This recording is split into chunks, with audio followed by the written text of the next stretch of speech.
Mrs.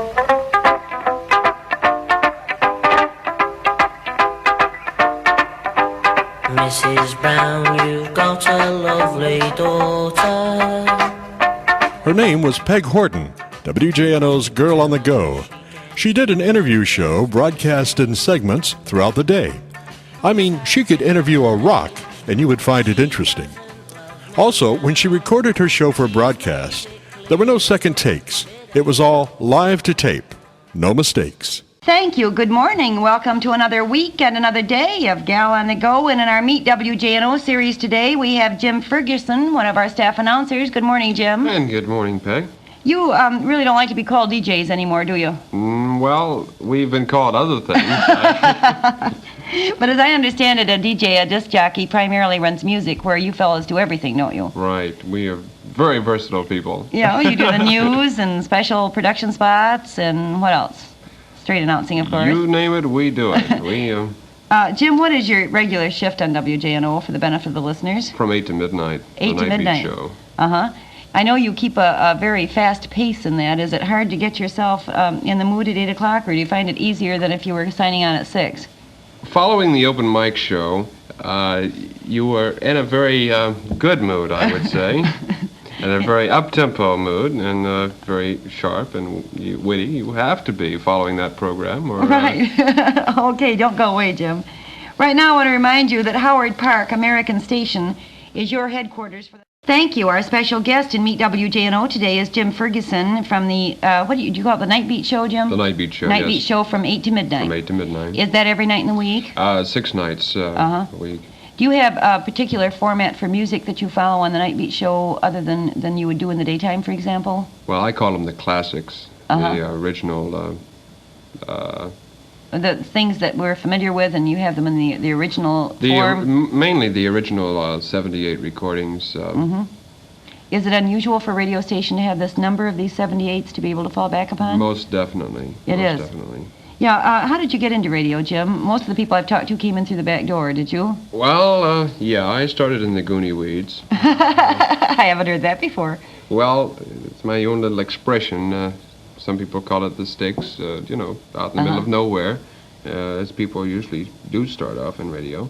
And then work yourself up, different towns, different stations, and till you get to a place you like, and there you stay. That's right. And I presume you like WJNO? For 2 years, and it's still have the same desire and same love for it. Good. Don't you go away, Jim. Back with you listeners at 12:20 by now. Monday, cut 3. Thank you. Today's guest in our Meet WJNO series is Jim Ferguson, staff announcer. Jim, let's talk a little bit about your background. You're married to a very gorgeous gal, and what's her first name? Martha. Martha. And did you and Martha come down here to Florida for reasons of coming down to live here? I presume you're not from Florida originally. Yes, I was born out in Pahokee, which is about 50 miles away. Oh, so you're native. Yes, one of the few. Right. And then you've settled in the West Palm Beach area. I'm sure you like this area better, do you not? Most definitely. The climate and the people, most especially. And this 8 to midnight, now, what does this do to your social life? It must be very difficult to attend movies or anything of that sort, unless we could get Hayes to keep the theater open after midnight for you for a special showing. It does curtail the night activities quite a bit. But... do you find it hard to unwind and go right home and relax after the show? Do you have to have a little while to sit around and talk, or drink a cup of coffee, or let down a little bit? Well, usually I spend that with my hobbies, working with electronics. Oh, I didn't know that. Yes, and so this is one easy way of relaxing. I should say. Well, now don't you go away. Right now, I'd like to remind you that if you've dreamed of owning or giving a diamond watch, you should dream no longer. Thank you. Our special guest in our Meet WJNO series today is Jim Ferguson, one of WJNO's announcers. Jim, you spoke about having electronics as a hobby. In what category? Do you like stereo music? Is this the sort of thing that you enjoy? Well, I have managed by hook and crook to get the old WJNO console from our engineer and rebuild it completely and have my own studios at home. Well, for heaven's sakes, I didn't know this. And so this is more or less the extent of my hobbies, it keeps me pretty well occupied. Well, I would think. Keeping it running and keeping it rebuilt. Well, now, do you do any sort of production work in the studio? Not as of this time, but I'm working on it now, trying to get the rest of the equipment, turntables, and a good tape recorder. Well, I never have known anyone who had a radio station right in his own home. You see, you never know what you're going to find out when you start to interview staff members, do you? Right. Was this just sort of something that came along as an interest, or was it something that you'd planned to do? Well, in radio, I've had a two-phase ambition. One was in engineering, and the other in announcing. Mm-hmm. And I sort of pursue both of them at the same time. I see. Do you have any preference as to what you do? I like both equally well. Uh-huh. Well, this is very wise, isn't it? Because if one should, by any chance, open and the other didn't, you'd be covered in both directions. Well, still, I have a limited knowledge. Not as much as a first-class engineer, mm-hmm. which would be mandatory for a broadcast station. But this is something to work toward, isn't it? Right, this is. Right. Yes. Well, now don't you go away, you very ambitious person. Marge Spinney's Fashion Tree Shops are headquarters for smartly dressed women. Thank you. Today's special guest in the Meet WJNO series is Jim Ferguson, whom you hear on Night Beat from 8 until midnight, 6 evenings a week, I should say. Jim, let's talk for just a moment about one of the other interests I know you have, and that's in the field of community theater, isn't it? Yes. Little work with the Janus Players. Mm-hmm. And when we did the excerpt from Family Portrait, was this the first such thing that you had done? That was my first stage That was your experience. debut? Yes. Uh-huh. And at that same opening night was when my wife gave birth to our son. I know. So we always will have a special feeling for our little boy because he was born right, as you say, the opening night of the show, wasn't he? Right. And now, didn't you do something else after that, Jim? Passed out, yeah. Oh, now stop. I'm talking about theater now. Didn't you work with Jim Fleming over in Palm Beach? I did some of his sound effects for his program, for his, let's see, I'm trying, well, he did a show over there, I think, for the school, and you went over and helped him with the sound that's effects. What it was, yeah. Is this a field which interests you as far as recreation is concerned? Matching sound and getting sound in the exact place it should be put in a particular play is always very challenging, I feel. Mm-hmm. How about the acting department? Is this something that you'd like to continue? Yes, and no. Did you find it nerve-wracking? At that particular time, yes. Well, I think we gave you an unfair introduction while you're waiting for your son to arrive and you're learning lines and you have to be there because the show must go on. The old line, good mother morning. Yes, I remember that. Don't go away, Jim.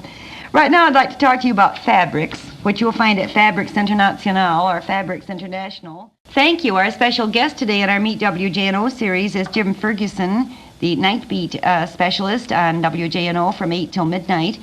Jim, I should remember what you named your son, and I don't remember. Isn't that awful? James Lee. James Lee. Mm-hmm. But we had a number of signs up welcoming him to the show using different names, didn't we? Simon Says. Yes, because you were playing Simon in the show. Right. Now, getting back to your announcing and your engineering activities, Jim, how would you feel about anyone listening who wanted to enter announcing as a career? Many people say, well, radio is so insecure, but to me it's been a very good profession. It's been very good to me and very good for me. Well, at the present time, I have a group of younger people here in the Palm Beaches that are interested in radio, and we're trying to set up a small, we're trying to find a building, actually, where we can all get together and sort of form a club. Well, how wonderful. I didn't know this either. You see, I'm finding all sorts of things today that I didn't know about you. Yeah, there's 5 of us at the present time. Our main problem now is the building. Uh-huh. And now what would you require? Do you want just a place to meet, or do you have to have a place to set up a studio? Well, both, actually. Uh-huh. We were thinking of having it in someone's home, but this would not be too good of an idea. It should be more of a place where the people can get away from their home and relax and pursue the talents that they have. And Well, I'm going to ask you more on this in just a little while, Jim, because I think this is fascinating. Right now, I want to remind you that if your family has not spent a family vacation together... Thank you. Our special guest today on Meet WJNO is Jim Ferguson, the Night Beat Man on WJNO. Jim, let's talk a little bit more about this club that some of you folks are forming to learn more about radio. Is this more or less concentrating upon diction and about announcer's delivery, or is it concentrating on board work? More control room technique than anything Well, I think else. this is wonderful. It's so hard for someone to break in who hasn't had experience. This is exactly the reason for this club. I know from experience how difficult Yes, it is it's very difficult. to get into radio. And this would offer a perfect in for the people that would be interested in it. I think this is one of the most constructive things I've ever heard. You know, we've all gone through the bit that without experience we can't use you, and until somebody does give you a job, you don't get the experience. Yeah, That's right. But I was fortunate enough to start in a very small station up in Michigan, and it was one of the stations where we did everything. You know, you went out and sold the account, and then you came back and wrote the copy, and then you went and scheduled it on the log, and then you went and voiced it on the air. And Person gains a lot of experience. Oh, you do. But that experience isn't always available to people today, is it? No, it's very specialized today. Would you say that, well, I hope you'll say that you think that this sort of definite training and getting the experience yourself is better than academic training that you get in a college course, for example? Nothing can ever compare with being on the air, actually. That's right. And it's only by doing it you learn how, isn't it? That's right. Trial and error. Mostly error. Oh, no. Don't go away, Jim. The Knit and Pearl Shop is just enlarged for the 4th time. Thank you. Our special guest in Meet WJNO today is Jim Ferguson. Jim, have you ever been associated with the radio station when a hurricane took place? This one. I thought you were was it Cleo last year? Well, I forget which one it was exactly, but one of them I remembered very well because I was trying to get to the station, and I wound out spending the eye of the hurricane in the telephone booth. Oh, no, I didn't know that. You really did take shelter in the telephone booth. Well, I ran out of gas. Oh, you had quite a hurricane, didn't you, Jim? Yes, I was very well prepared. And I planned the first thing, as soon as I got out into civilization, I live pretty far out, that I was going to get gas. But there wasn't anything open. They were all closed up. Actually, all the roads where I live was blocked. And I wound up having to go about 15 miles out of my way just to get out of the neighborhood. And all the places were closed down, and finally I just ran out of gas and pulled over to the side of the road and went in the telephone booth. So I think your first recommendation when hurricanes threaten would be to have a full gas tank. Either that or make sure you have a good telephone booth.